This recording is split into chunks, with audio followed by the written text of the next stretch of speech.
নম্রতার জন্য নিয়ে এসেছিলাম।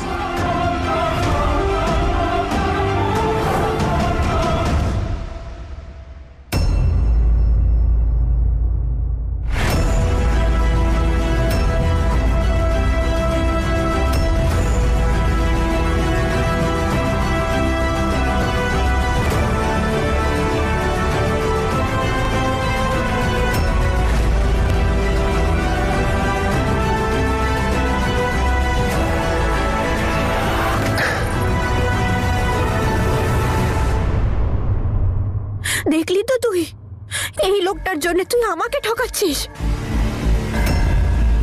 যদি তুই ওকে বিশ্বাস করিস তাহলে ঠিক আছে, কিন্তু আমি এই লোকটার আসল রূপ জেনে গেছি, তাও দ্বিতীয়বার।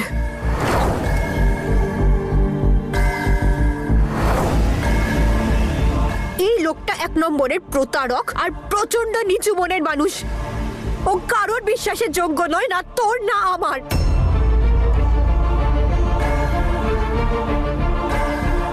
আরে এমনি তো এই লোকটার থেকে আমার কোনো আশাই ছিল না। শুধুমাত্র ফ্যামিলির কথা ভেবে আমি এই লোকটাকে ক্ষমা করেছিলাম, সম্পর্কটাকে পালন করার চেষ্টা করছিলাম। কতটা ভুল ভাবছিলাম আমি। কিন্তু যাই হোক, কোনো ব্যাপার নয়, দেরি করে হলেও বুঝেছি। আরে এখন তো আমার নিজের ওপরেই দয়া হচ্ছে যে আমি ভেবেছিলাম এই মানুষটা বদলাবে, এই লোকটার থেকে আমি এক্সপেকটেশন রেখেছিলাম। এখন এই লোকটার সাথে আমার কোনো সম্পর্ক নেই। আমার তরফ থেকে অদিত তোর জন্য একটা gift Mallika, please take him. তুই যদি আজ আমার সাথে এই সব করে খুশি হোস না মল্লিকা, তাহলে তুই জানিস না আমি কতটা খুশি হয়েছি।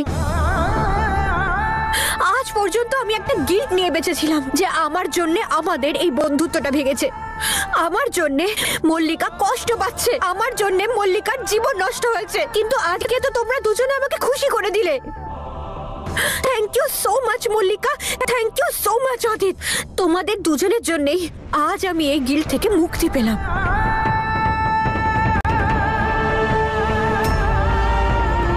উপরওয়ালার কাছে আমি এখন একটাই জিনিস চাই, যে তুই এই লোকটার আসল রূপ খুব তাড়াতাড়ি দেখতে পা, খুব তাড়াতাড়ি যেন জানতে পারিস যে এই মানুষটা কারোর আপন হতে পারে না। তোরা দুজন একে অপরের সাথে খুব ভালো থাকিস। নম্রতা, তুমি কোথাও যাবে না। আমি তোমায় বলেছিলাম না আমাদের এই সম্পর্ক যেন কেউ না জানতে পারে, কারণ এতে আমার পলিটিক্যাল ক্যারিয়ারের ক্ষতি হতে পারে। পাবলিক ওর মুখ দেখে আমাকে ভোট দেবে।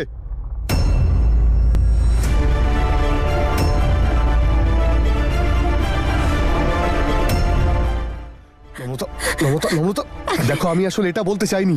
নম্রতা শোনো। দেখলি, আরে কত তাড়াতাড়ি এই মানুষটা রং বদলাতে পারে। দেখলি কেমন ভাবে ও আমার কথাটা সঠিক প্রমাণ করলো। আমি বলেছিলাম না ও কারোর আপন হতে পারে না, না তোর না আমার।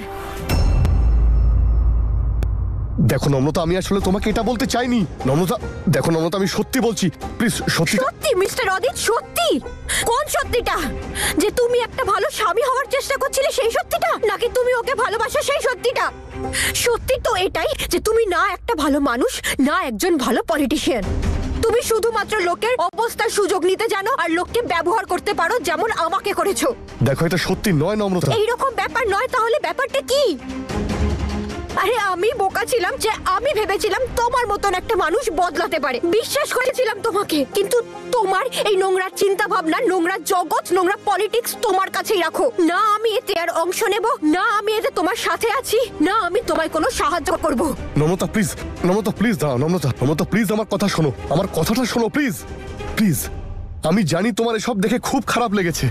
নম্রতা দেখো, আমি নিজেকে চেঞ্জ করতে চাইছি, আমি তোমাকে ঠকাতে চাইনি নম্রতা, কিন্তু এ আমাকে উস্কিয়েছে। ও আমাকে বারবার বলেছে যে আমি নাকি ওর সঙ্গে অন্যায় করেছি, সেই জন্য আমার খুব অনুশোচনা হচ্ছিল নম্রতা। আরে আমি ওর কষ্ট কমাতে এখানে ওকে নিয়ে এসেছিলাম। আরে তোমার নিজের বউ থাকতে তুমি আরেকটা মেয়ের সাথে এইসব কি করে করতে পারো? আর যদি তোমার ওর কষ্টটা কমাতেই হতো তাহলে আমাকে ডিভোর্স দিয়ে ওকে বিয়ে করতে পারতে।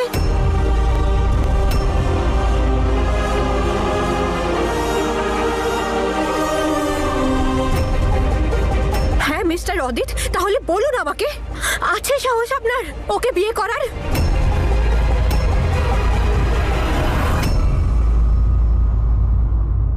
তোমাদের দুজনের অ্যাফেয়ারের কথা যদি মিডিয়াতে জানাজানি হয়ে যায় তাহলে এমনিতে ওকে কেউ বিয়ে করবে না।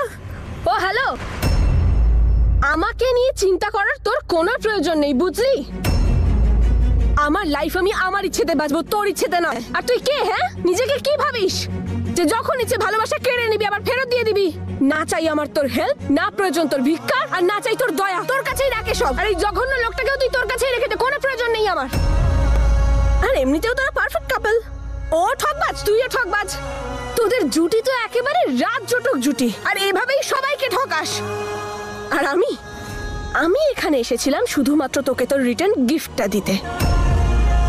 আমি চেয়েছিলাম যাতে তুই বুঝতে পারিস যে যখন মন ভাঙে না তখন কেমন লাগে, যখন কেউ কাউকে ঠকায় না তখন কেমন লাগে।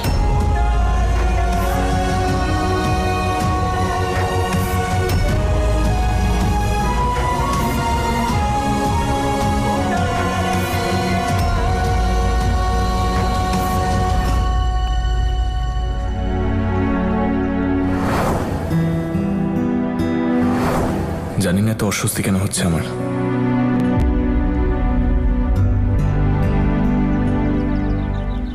এখনো নম্রতার কথাই ভাবছো? See I know you are worried about her, তাই না?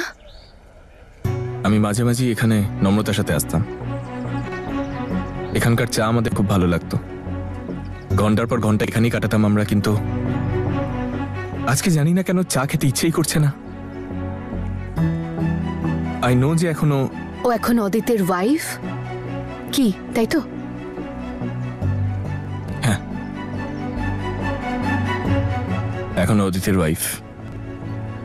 আর এখন ওর ব্যাপারে আমার ভাবা উচিত নয়, ওর ব্যাপারে কথা বলা উচিত নয়, ওকে নিজের মাথা থেকে বার করা উচিত।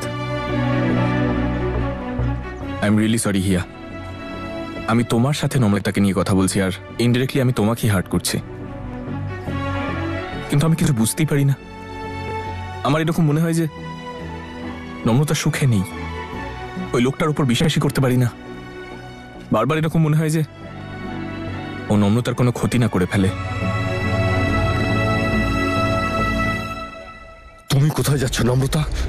অদিত ছাড়ো আমাকে, আমাকে মল্লিকার কাছে যেতে দাও। ওই মল্লিকাকে তো আমি পরে দেখে নিচ্ছি। তোমাদের অনেক বকবক আমি শুনেছি, আর আমার সাথে আর মল্লিকার সাথে কোনো অ্যাফেয়ার চলছে না। আমি শুধু ওর উপর প্রতিশোধ নিচ্ছিলাম। প্রতিশোধ? হ্যাঁ, প্রতিশোধ। ওই ঈশানের প্রতিশোধ। ও যা করেছে তার প্রতিশোধ আমি নিচ্ছি মল্লিকার সঙ্গে। আপনি যে মেয়েটার চরিত্র নিয়ে প্রশ্ন তুলছেন, যাকে নির্লজ্জ বলছেন, আজ ওই মেয়েটাই নিজের স্বামীকে নিজের বেডরুমে অন্য একটা মেয়ের সাথে দেখেছে। ও আমার আর ভেরোনিকার কথা সবাইকে বলে দিয়েছিল। ওর জন্য সবার সামনে ড্যাড আমাকে চড় মেরেছিল, তাই আমি এই প্রতিশোধ নিয়েছি। আর এই মল্লিকা নিজে এসেছিল আমার কাছে, আমার সঙ্গে সম্পর্ক রাখতে চেয়েছেও। আর এত ভালো প্রতিশোধ নেওয়ার সুযোগ আমি হাতছাড়া করতে চাইনি।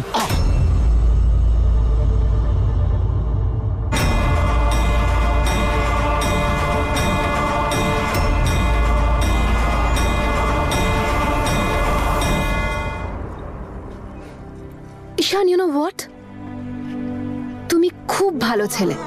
তুমি যা করছো ইট ইজ ভেরি ন্যাচারাল। তুমি নম্রতার জন্য চিন্তা করছো, ইটস ন্যাচারাল, এতে কোনো সমস্যা নেই।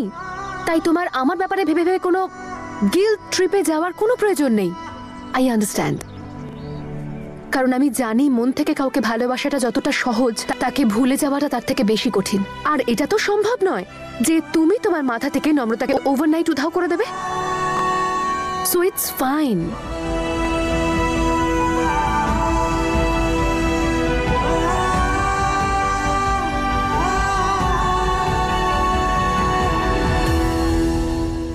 তুমি আমাকে চড় মেরেছো, আমাকে চড় মারলে তুমি। তোমাকে এবার উচিত শিক্ষা দেবো। এই মহিলাদের চক্করে আমার জীবনটা শেষ হয়ে গেছে, না হলে আমার জীবনটা পলিটিক্স নিয়েছিল। তোমাকে সাহায্য করতে গিয়ে আমার জীবনটা পুরোপুরি শেষ হয়ে গেছে, আর এই সব কিছুর জন্য দায়ী হলো একমাত্র তুমি। তোমরা দুজন মিলে আমার জীবনটা শেষ করেছো। আমার তো ইচ্ছে করছে তোমাদের দুজনকে আমি। থামলে কেন? থামলে কেন? করো, শেষ করতে চাও তো আমায়, শেষ করে দাও, দেখিয়ে দাও তোমার আসল রূপটা। কিন্তু না, সামনে তো ইলেকশন, মানুষ যদি তোমার আসল রূপটা জেনে যায় তাহলে কি হবে? তুমি তো তোমার জোর আমার সামনে দেখাতে পারছো, কিন্তু তোমার এই কীর্তিকলাপ যদি মানুষের সামনে এসে যায় তাহলে মানুষ তোমার কি অবস্থা করবে? বাজে কথা বন্ধ করে চুপচাপ বাড়ি চলো আমার সঙ্গে। বাড়ি? কোন বাড়ি? কার বাড়ি? কেন যাব আমি তোমার সাথে? খুব ভালো করে আমি জানি অদিত তুমি আমাকে ওখানে নিয়ে যাওয়ার জন্য এত ডেসপারেট কেন, কিন্তু আমি তোমার সাথে কোথাও যাব না। আরে তুমি ওই মানুষগুলোর মধ্যে পড়ো যারা মেয়েদেরকে খেলনা মনে করে, কিন্তু আমি তোমার হাতের পুতুল নই। আজ থেকে তোমার আর আমার এই সম্পর্কটা শেষ।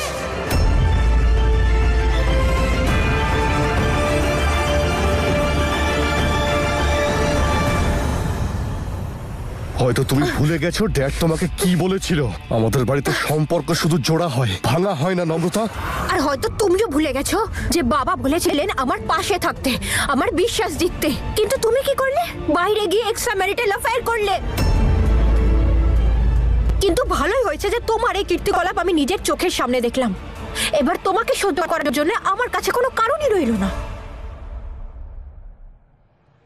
তুমি এটা করতে পারো না নম্রতা। যতক্ষণ ইলেকশন শেষ হচ্ছে তোমাকে আমি কোনোভাবেই ছাড়বো না। নিজেকে যদি কোনোদিন ভালোভাবে চিনতে পারতে, নিজেকে এতটা ঘৃণা করতে যা তুমি কোনোদিন কাউকে করনি। আর ইলেকশনের কথা যদি ওঠে তাহলে তুমি এটাই চাও যে আমি যেন তোমার সাথে না থাকি, কারণ যদি আমি তোমার সাথে থাকি না তাহলে তোমার হার কেউ আটকাতে পারবে না। তোমাকে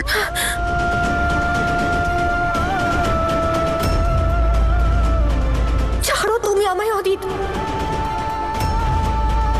এসব কি করছো তুমি? ছাড়ো আমায়।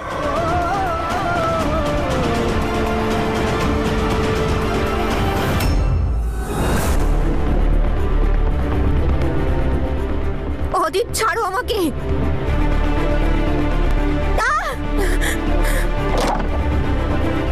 তুমি যা খুশি করে নাও, কিন্তু আজ আমি সত্যিটা সবাইকে বলবো।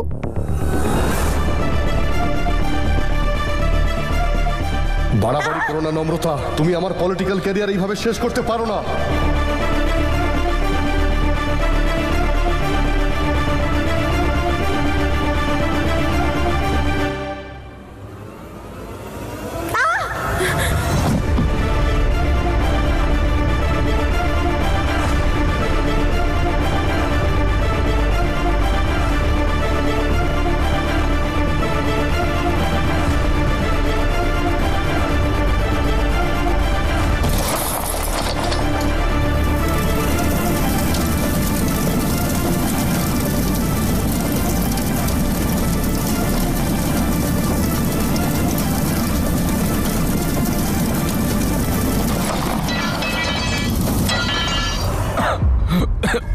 আরে আই এম সরি।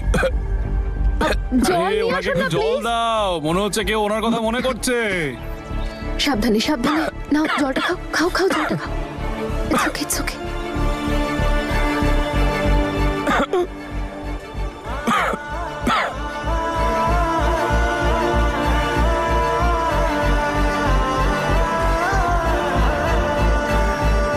চলো ওঠো তুমি, আমরা নম্রতার কাছে যাব, কারণ তোমার অবস্থা দেখে আমার একদম ঠিক লাগছে না। ওখানে গেলে হয়তো তোমার একটু বেটার লাগবে। লেটস গো, চলো। এভাবে কি দেখছো? এমনও কিছু স্পেশাল নই আমি। তোমার জন্য, তোমার পিস অফ মাইন্ডের জন্য এইটুকু তো করতেই পারি। যাই? Are you sure? হ্যাঁ, এতে শিওর আনশিওরের কি আছে? চলো চলো যাই। দাও আমাকে চাবিটা দাও, ড্রাইভ আমি করব। I can't take the risk. দাও দাও দাও। আচ্ছা ঠিক আছে, চলো। চলো।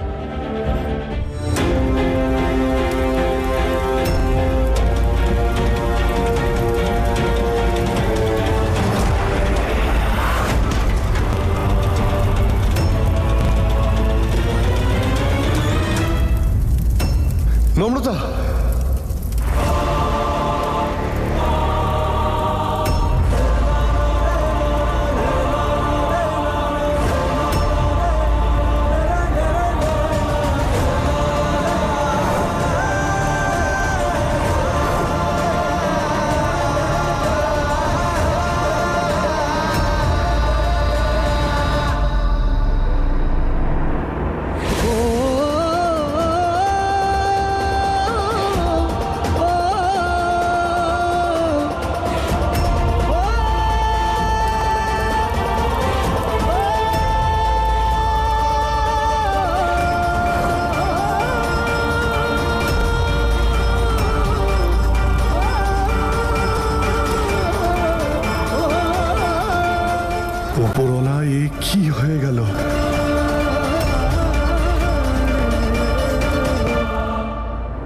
হয়েছে ঈশান?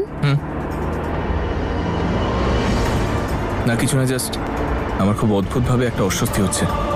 আর আমার সাথে তখনই এটা হয় যখন নম্রতা বিপদে পড়ে।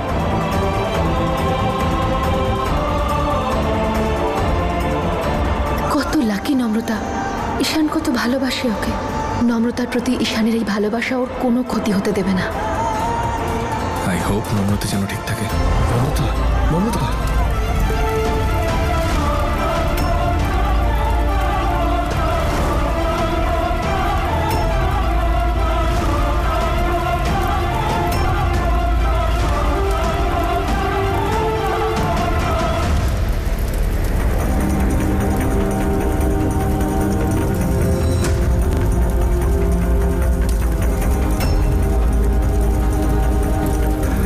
Hello hello hello, fire station.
দুর্ঘটনা কি করে ঘটলো? দেখুন, আমি এখন কিচ্ছু বলতে পারবো না। আমার রাস্তা ছাড়ুন, আমার ওয়াইফের কন্ডিশন খুব খারাপ, আমাকে ছেড়ে দিন। কিন্তু আপনার ওয়াইফ তো প্রেগন্যান্ট ছিলেন, তাই না? দেখুন, আপনারা প্লিজ ওর জন্য প্রে করুন। আমি এখন কিচ্ছু বলতে পারবো না আপনাদের। ক্যাম্পেইনিং থেকে রিল্যাক্স করার জন্য আমরা ফার্ম হাউসে যাই, আর সেখানে হঠাৎ করে আগুন লেগে যায়। হঠাৎ আগুন লেগেছে মানে? এখানে তো মিস্টার অদিত আর তার ওয়াইফ ছিলেন। স্যার তো ঠিকই ছিলেন, কিন্তু এই ম্যাডাম।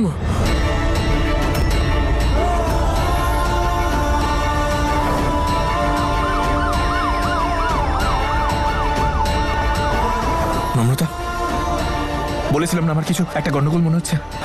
ওই অ্যাম্বুলেন্সটা।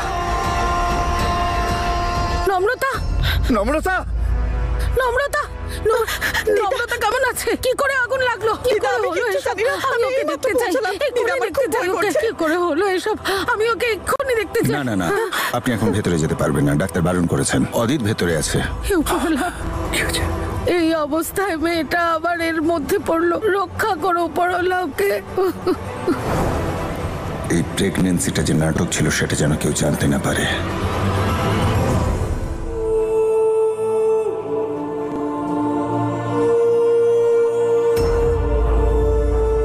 তোমাদের অ্যাফেয়ারের কথা যদি মিডিয়া জানতে পারে, তাহলে ইলেকশনে তোমার হার তো নিশ্চিত। বৌদি, ডক্টর তো নম্রতাকে চেক করবেন, তখন উনি জানতে পারবেন যে ও প্রেগন্যান্ট একদম নয়। এই বিষয়ে কেউ কথা বলবে না। কিছু হয়নি, ধৈর্য রাখো।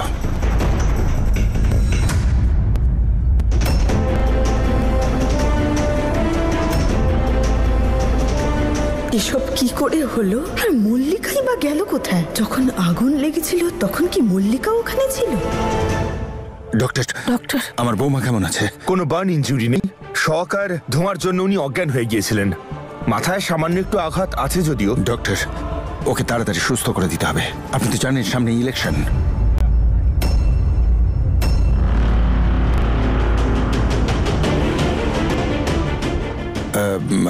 আমি বলতে চাইছি ইলেকশন ক্যাম্পেনিংয়ে অনেক পরিশ্রম করেছে, অনেক স্ট্রেস নিয়েছে ও। আপনি প্লিজ টেনশন করবেন, আমি তো আছি। আমরা সমস্ত ওষুধ দিয়ে দিয়েছি, ওনার তাড়াতাড়ি জ্ঞান ফিরে আসবে। রিপোর্ট আসা অবধি প্লিজ ওয়েট করুন।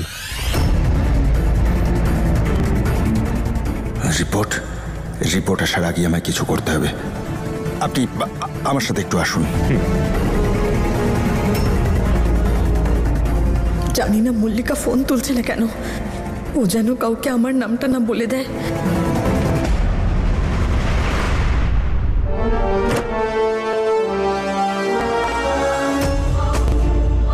তোমাদের অ্যাফেয়ারের কথা যদি মিডিয়ার লোক জানতে পারে তাহলে এমনিতেও ওকে আর কেউ বিয়েই করবে না।